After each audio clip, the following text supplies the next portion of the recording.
This is WURN 1040 AM, Miami, Florida, covering the Florida Keys to the Palm Beaches. Actualidad Radio, un idioma, todos los acentos, una sola señal. Una emisora de Actualidad Media Group. ¿Cuáles son los límites de la mente? ¿De qué es capaz un ser humano si logra alcanzar el máximo funcionamiento de su cerebro? ¿Es posible programarse para tener éxito? Fronteras de la Mente, con Agustín Acosta. Fronteras de la Mente. Solo aquí, en Actualidad Radio. Un idioma, todos los acentos, una sola señal. ¿Qué tal, amigos? Gracias por acompañarnos otro fin de semana más a través de Actualidad 1040 AM. Les saluda Agustín Acosta. Durante siglos, la física tradicional fue avanzada por Newton, por otros grandes científicos y descubridores, inclusive por Albert Einstein, hasta que un día, cerca de 100 años atrás, un grupo de científicos estadounidenses y alemanes y algún británico empezaron a investigar el microuniverso, o sea, el universo de las micropartículas a nivel atómico, y descubrieron que una serie de leyes de la física tradicional no aplicaban, y empezaron a incursionar en una nueva disciplina que se ha llamado la física cuántica, la mecánica cuántica, la mecánica del comportamiento de las partículas que conforman el universo, que conforman los minerales, que conforman nuestro cuerpo humano.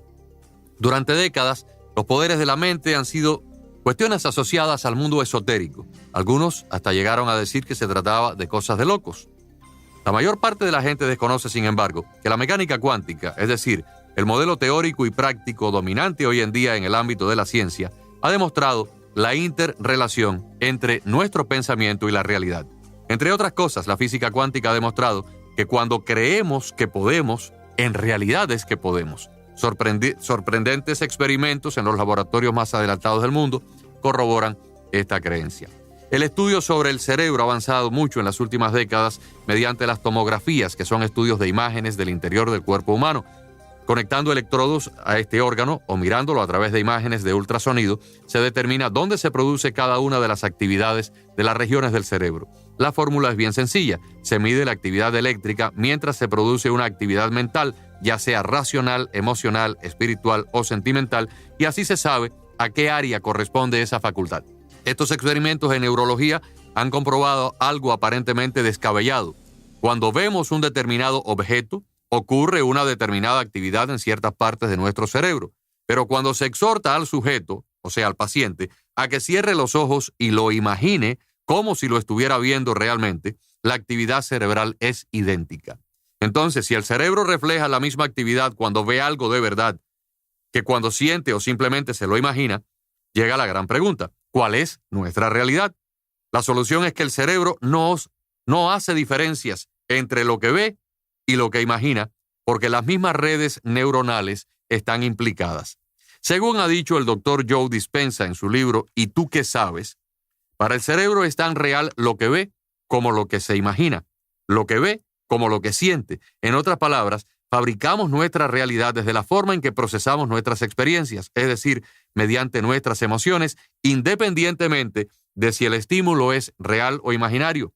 La física cuántica nos ha dado la razón a los que hemos propugnado desde hace mucho tiempo la importancia de las visualizaciones y afirmaciones como un método práctico para cambiar nuestra vida y lograr la realización de metas y de objetivos. En un pequeño órgano del cerebro, llamado hipotálamo, se fabrican las respuestas emocionales. Allí se encuentra la mayor farmacia que existe, donde se crean unas partículas llamadas péptidos, que son pequeñas secuencias de aminoácidos y que cuando se combinan, crean las neurohormonas o los neuropéptidos, que son los responsables de las emociones que sentimos diariamente. Según John Hagelin, profesor de física y director del Instituto para la Ciencia y Tecnología de la Universidad de Maharishi y experto dedicado al desarrollo de teorías del campo cuántico, nuestro cerebro fabrica sustancias químicas tanto para la rabia como para la felicidad, para el sufrimiento o para la envidia. En el momento en que sentimos una determinada emoción, el hipotálamo descarga esos péptidos liberándolos a través de la glándula pituitaria, hasta la sangre, que luego conectará con las células que tienen receptores en el exterior. El cerebro actúa como una especie de tormenta que descarga los pensamientos a través de estos mecanismos. Nadie ha visto nunca un pensamiento, ni siquiera en los más avanzados laboratorios, pero lo que sí se ve es la tormenta eléctrica que provoca cada actividad mental. Cada célula tiene miles de receptores rodeando su superficie, como abriéndose a esas experiencias emocionales. La doctora Candace Pert, poseedora de patentes sobre péptidos modificados y profesora en la Universidad de Georgetown, lo explica así y dice: cada célula es un pequeño hogar de conciencia. Una entrada de un neuropéptido en una célula equivale a una descarga de bioquímicos que pueden llegar a modificar el núcleo de esa célula. Nuestro cerebro, amigos oyentes, crea estos neuropéptidos y nuestras células son las que se acostumbran a recibir cada una de esas informaciones. La ira, la angustia, la alegría, la envidia, la generosidad, el pesimismo o el optimismo. Al acostumbrarse a ellas, se crean hábitos de pensamiento y a través de los millones de terminaciones sinápticas, nuestro cerebro está continuamente recreándose. De ahí la importancia de tener pensamientos positivos para que entonces se descarguen estos mensajeros químicos que terminen causando el efecto celular. Un pensamiento o emoción crea una nueva conexión neuronal que se refuerza cuando pensamos o sentimos algo en repetidas ocasiones. Así es como una persona asocia una determinada situación con una emoción. Una mala experiencia en un ascensor, como quedarse encerrado en él, puede procurar ya un efecto de trauma a lo largo del tiempo. Todos los hábitos y adicciones operan con la misma mecánica. Un miedo a no dormir, a hablar en público, un miedo a enamorarse puede hacer que recurramos a una pastilla, a una droga o inclusive a un tipo de pensamiento nocivo. El objetivo inconsciente es engañar a nuestras células con otra emoción diferente, generalmente algo que nos excite y nos distraiga de ese miedo. De esa forma, cada vez que volvamos a esa situación, el miedo nos conectará inevitablemente con la solución, es decir, con la adicción. Detrás de cada adicción a las drogas, a la bebida, al juego, al sexo, a cualquier cosa, pues hay un miedo insertado en nuestra memoria celular. La buena noticia es que cuando rompemos ese círculo vicioso, en cuanto quebramos esa conexión, el cerebro crea otro puente entre las neuronas, que es ya el pasaje a la liberación. Los experimentos más recientes en el campo de las partículas elementales han llevado a los científicos a reconocer que la mente es capaz de crear.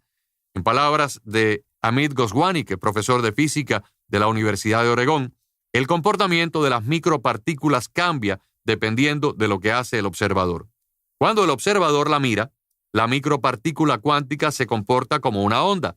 Sin embargo, cuando no la miramos, se comporta como una partícula. Y esta es la base del gran misterio que todavía plantea la ciencia cuántica. En otras palabras, la dificultad de hacer un experimento donde hay elementos de observación o medición, porque cuando a la partícula se le observa, se le mide, se le trata de averiguar, se comporta como una onda, y cuando no lo hacemos, como una partícula material. Por eso, realizar este tipo de experimentos y mediciones es verdaderamente muy difícil. Traducido al ámbito de la vida diaria, esto nos llevaría a que nuestra realidad es, hasta cierto punto, producto de nuestras propias expectativas o pensamientos. Si una partícula, que es la mínima parte de la materia que nos compone, puede comportarse como materia y a la vez como una onda, nosotros podemos hacer lo mismo. Los sorprendentes experimentos del científico japonés Masaru Emoto con las moléculas de agua han abierto una increíble puerta a la posibilidad de que nuestra mente sea capaz de recrear nuestra realidad. Armado de un potente microscopio electrónico y una diminuta cámara, el científico Emoto fotografió moléculas procedentes de aguas contaminadas y de manantiales puros. Las metió en una cámara frigorífica para que se congelaran y así consiguió fotografiarlas. Lo que encontró fue que las moléculas de agua pura creaban cristales de una belleza inconmensurable cuando se miraban al microscopio, mientras que las moléculas de agua sucia solo provocaban el caos. Más tarde, procedió a colocar palabras como amor o como odio junto a las muestras de agua del grifo y encontró un efecto similar. Cuando una gota de agua de la llave del grifo era asociada a la palabra amor, adquiría las características hermosas de las aguas puras. Sin embargo, si asociábamos la palabra caos, la palabra odio, a esa misma molécula de agua, entonces terminábamos con una agua parecida a un agua sucia. En otras palabras, que la incidencia mental del científico era capaz de transformar la forma en que los cristales se alineaban en una molécula de agua, en una gota de agua, mirada al microscopio. Por último, el japonés probó a colocar música relajante y música basura de heavy metal y obtuvo los mismos resultados. Dependiendo de la melodía que la gota de agua escuchaba, se crearon moléculas hermosas o moléculas caóticas y desordenadas. La explicación biológica de este fenómeno es que los átomos que componen las moléculas, en este caso los pequeños átomos de hidrógeno y el átomo grande de oxígeno, se pueden ordenar en diferentes maneras, una manera armoniosa o caótica. Si tenemos en cuenta que el 80% de nuestro cuerpo es agua, entenderemos que nuestras emociones, nuestras palabras, nuestros pensamientos, si son positivos o negativos, la música que escuchamos, las amistades que tenemos o las personas con las que entramos en un estado de furia o de incomodidad, influyen en que nuestra realidad sea más o menos armoniosa. Nuestra estructura interna está reaccionando a nivel químico, a nivel molecular, a nivel cuántico, a todos los estímulos exteriores, y así se reorganizan los átomos de nuestro cuerpo. Aunque ya los filósofos griegos especularon con su existencia, el átomo es una realidad científica desde hace aproximadamente 100 o 120 años. La física atómica dio paso a la teoría de la relatividad y de ahí la nueva física, como les hablaba al comienzo, la física cuántica. En las células de todo el mundo se enseña hoy que el átomo está compuesto de partículas de signo positivo llamadas protones y otras neutras llamadas neutrones en el núcleo, y luego de signo negativo conocidas como electrones que giran a su alrededor. La organización de un átomo es muy parecida a la del universo. Los electrones serían los planetas girando alrededor de un sol o un núcleo, que en nuestro ejemplo serían los protones o los neutrones. Lo que la mayoría desconocíamos es que la materia de la que se componen los átomos es prácticamente inexistente. En palabras de Tony Weiler, profesor emérito de Ingeniería y Ciencia de la Materia de la Universidad de Stanford, la materia no es estática ni predecible.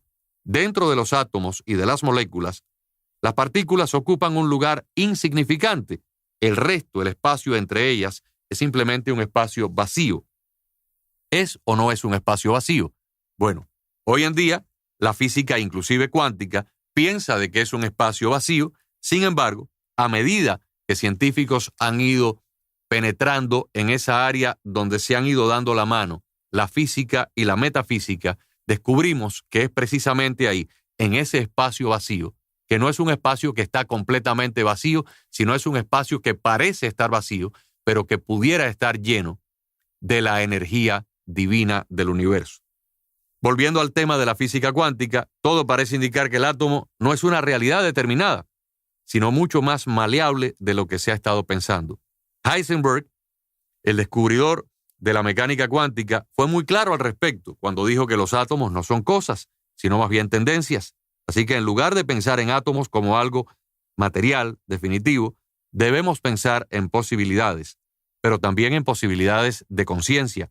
La física cuántica solo calcula posibilidades, así que la pregunta viene rápidamente a nuestra mente. ¿Quién elige de entre esas posibilidades para que se produzca mi experiencia actual de vida? Según la respuesta de la física cuántica, la respuesta es muy clara, muy rotunda. La conciencia del ser humano está envuelta en el proceso de la realidad, porque el observador no puede ser ignorado. Recuerden que cuando sometemos un electrón a un experimento de física cuántica, si lo miramos, se comporta como una onda, y si lo dejamos de mirar, como una partícula material. Un famosísimo experimento realizado con una molécula de fullerano por el doctor Anton Selinger de la Universidad de Viena demostró que los átomos de la molécula de ese material, que es una estructura atómica que tiene 60 átomos de carbón, fueron capaces de pasar por 2 agujeros simultáneamente. Este experimento, que en su momento pareció algo de ciencia ficción y revolucionó el mundo científico, hoy se realiza con normalidad en laboratorios de todo el planeta, con partículas que han llegado a ser fotografiadas. Por lo tanto, llegamos a la realidad de la bilocación, un programa al cual le dedicamos casi la mitad de nuestro espacio hace 2 semanas. Es decir, algo que pueda estar en 2 lugares al mismo tiempo algo que ya es de dominio público, al menos en el ámbito de la ciencia más innovadora.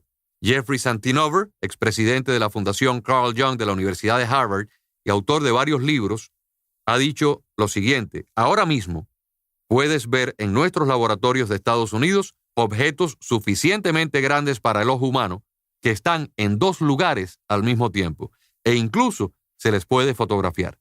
Yo creo, continúa diciendo este científico, que mucha gente pensará que los científicos nos hemos vuelto locos, pero la realidad es así. Es algo todavía que no podemos explicar. Amigos, quizás porque algunos piensen que la gente de a pie no va a comprender estos experimentos, los científicos todavía no han conseguido alertar a la población de las magníficas implicaciones que eso conlleva para nuestra vida. Seguramente, la teoría de los universos paralelos, de la que hablamos hace cerca de 1 mes y medio en un programa similar y que dio origen a la superposición cuántica, es la que ha conseguido llegar a una mayor cantidad de público. Lo que viene a decir es que la realidad suya, la realidad mía, la realidad de cada ser humano, es un número infinito de probabilidades que en el contexto de espacio o tiempo, nosotros, con nuestra voluntad y nuestra conciencia, podemos influir al punto de convertir algo en real y algo en que pasa a ser de un pensamiento a una realidad de vida. Somos nosotros quienes nos ocupamos con nuestra selección y con nuestras elecciones, sobre todo, a través de nuestros pensamientos, de materializar nuestra realidad. En otras palabras, la física moderna parece corroborar que podemos alcanzar todo aquello que ansiamos dentro de ese abanico de posibilidades o probabilidades de las ondas que se abre ahora ante nosotros. Sería como si cada día, al levantarnos, pudiéramos cerrar los ojos y dibujar en nuestra mente cómo es que queremos que sea ese día, y luego de imaginarlo, descubrir que los eventos ocurren exactamente como los pensamos. Los maestros como los que tenemos hoy, Tony Robbins, otros maestros que han llegado a escribir grandes libros o a realizar documentales que se ven por la internet y que son los propulsores de esta ciencia llamada la ciencia de la superación mental, nos indican de que para lograr un objetivo, puede ser un objetivo en nuestra carrera, puede ser un objetivo en nuestro negocio o un objetivo de vida, como pudiera ser una situación de pareja con un ser querido, con una persona, una novia, y como usted se la imagina luego de esposa. Simplemente debemos utilizar nuestra mente y visualizar y reafirmar qué es lo que queremos obtener. Y aparentemente, ese efecto en nuestro cerebro puede alterar la materia a nivel cuántico de forma que lo que nosotros imaginamos llega a tomar una forma real y a plasmarse en una realidad de vida. En realidad, los descubrimientos de la física cuántica vienen siendo experimentados por seres humanos desde hace milenios, concretamente en el ámbito de la espiritualidad. Según el investigador de los manuscritos del Mar Muerto, Greg Braden, los antiguos esenios, que se cree que fue una comunidad espiritual a la que perteneció o visitó Jesucristo, tenían una manera de orar muy diferente a la forma en que los creyentes oran en el mundo de hoy. En el libro escrito por el profesor Braden, titulado El efecto Isaías, decodificando la ciencia perdida de la oración y de la plegaria, este investigador asegura que la manera de ese grupo de personas de orar era muy diferente a la forma que los humanos oran en el día de hoy. Braden asegura que los cristianos de esa época primero visualizaban algo y luego pedían no para que se cumpliera, sino pedían en forma de agradecimiento porque ya consideraba que lo que habían pedido ya se había cumplido. En otras palabras, no le pedían a Dios por algo, sino primeramente imaginaban en su mente el algo y luego le daban a Dios gracias porque ya contaban con que ese algo era una realidad. Los esenios visualizaban todo aquello por lo cual pedían que ya se había cumplido, una técnica calcada de la que hoy se utiliza, por ejemplo, en el deporte de las competencias deportivas, sin ir más lejos.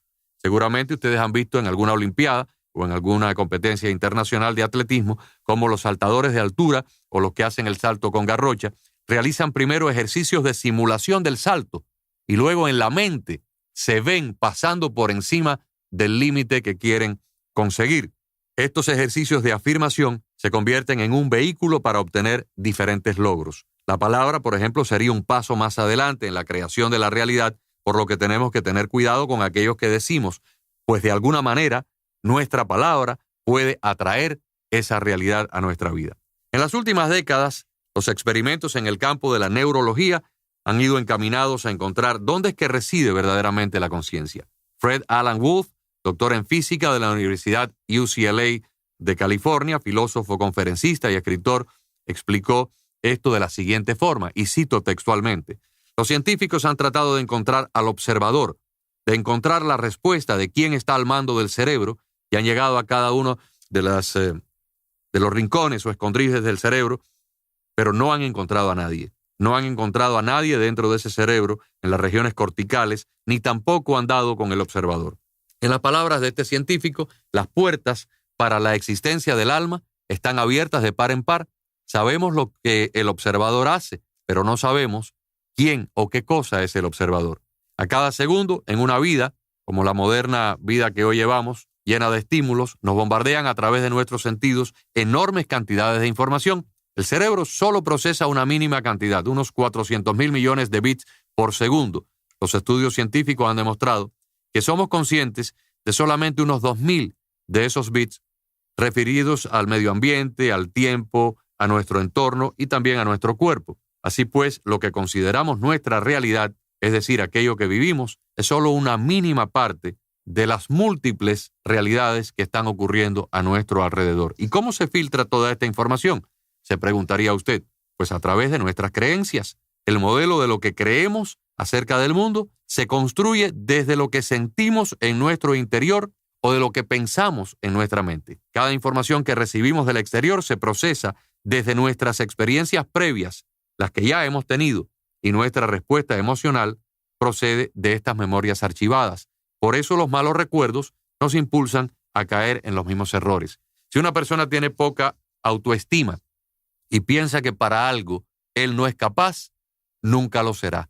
Por el contrario, si una persona que no tiene una buena preparación académica, que no es una persona educada, que no es una persona entrenada, sin embargo, no le tiene miedo a enfrentarse a un obstáculo y cree que es capaz para ello, aunque no tenga las herramientas, de alguna forma su cerebro se sobrepondrá y esa persona logrará esa meta que se había trazado. La mejor metáfora del pensamiento creador es el comportamiento de los mecanismos sexuales.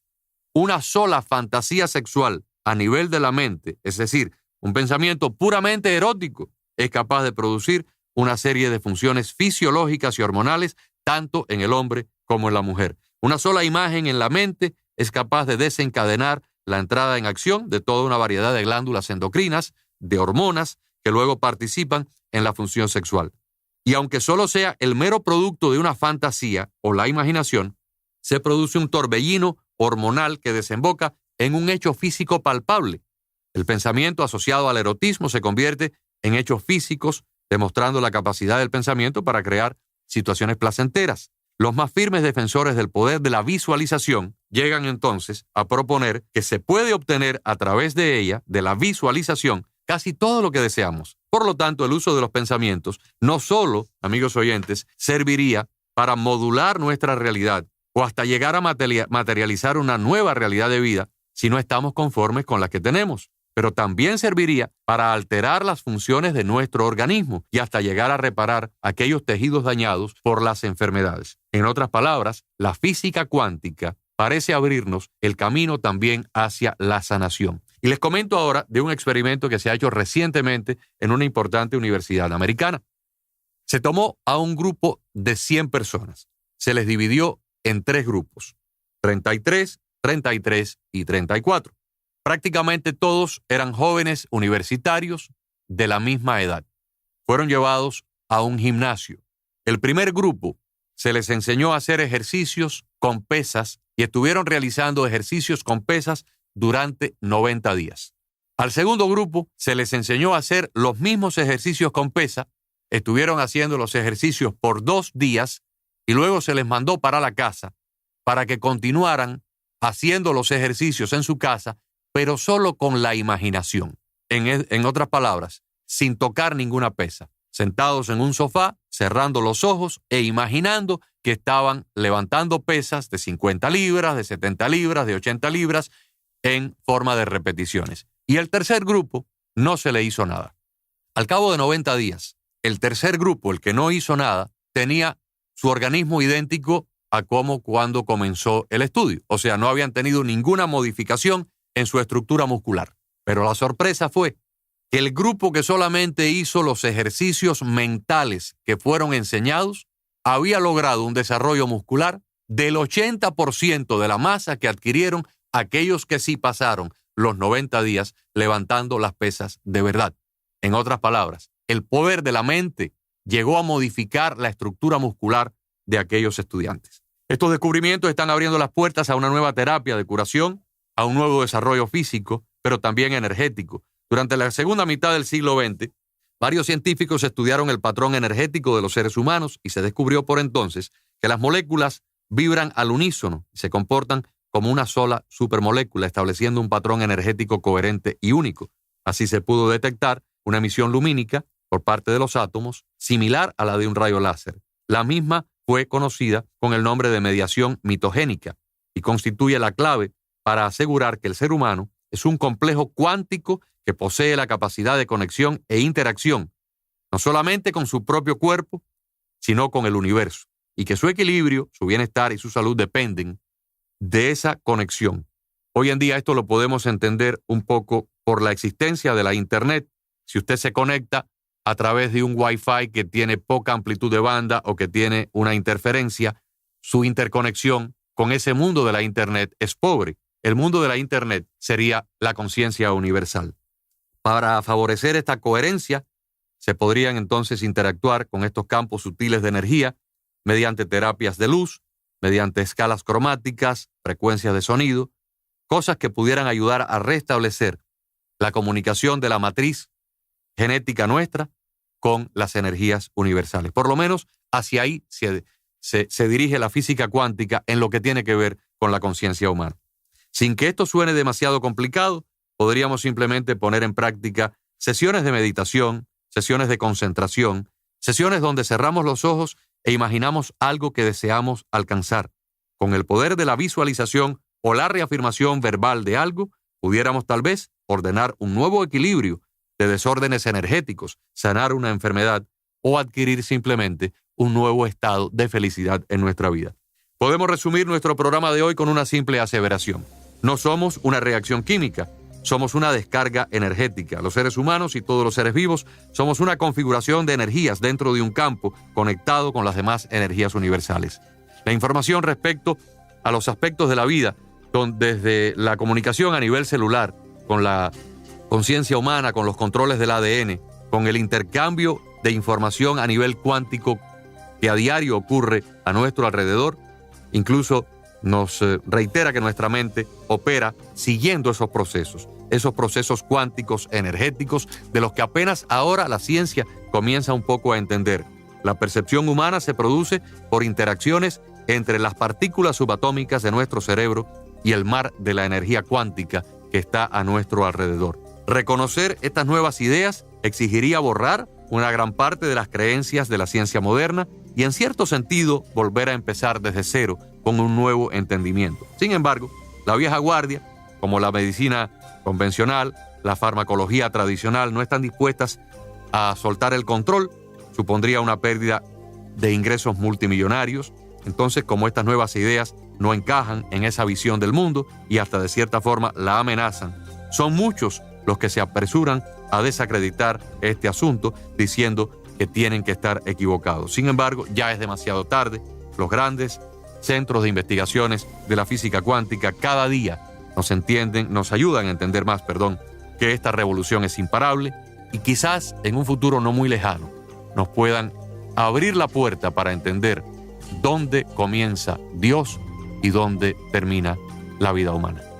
Gracias a todos, pasen un feliz fin de semana. Los espero el próximo weekend a través de Actualidad 1040. Fronteras de la Mente, con Agustín Acosta. Fronteras de la Mente.